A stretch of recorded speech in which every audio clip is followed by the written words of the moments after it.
Hallo. Wij doen de groeten aan. Oma. En? Opa. Hi opa en oma. En ik doe de groeten aan mijn moeder, omdat ze er niet bij kan zijn.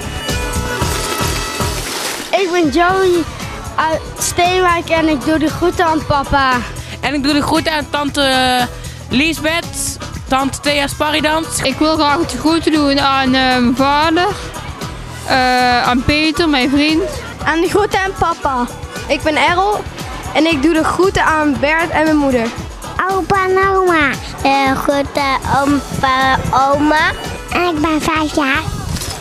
Hallo, ik ben Jesse Vast en ik wil de groeten doen aan Arie Ribbits en oma Sea. Ik wil de groetjes aan papa en Suus.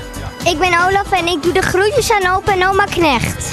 Groetjes aan mijn vrienden. Ik wil de groeten doen aan iedereen in Holland. Ik doe de groeten aan mijn moeder, aan mijn vrienden en aan mijn opa.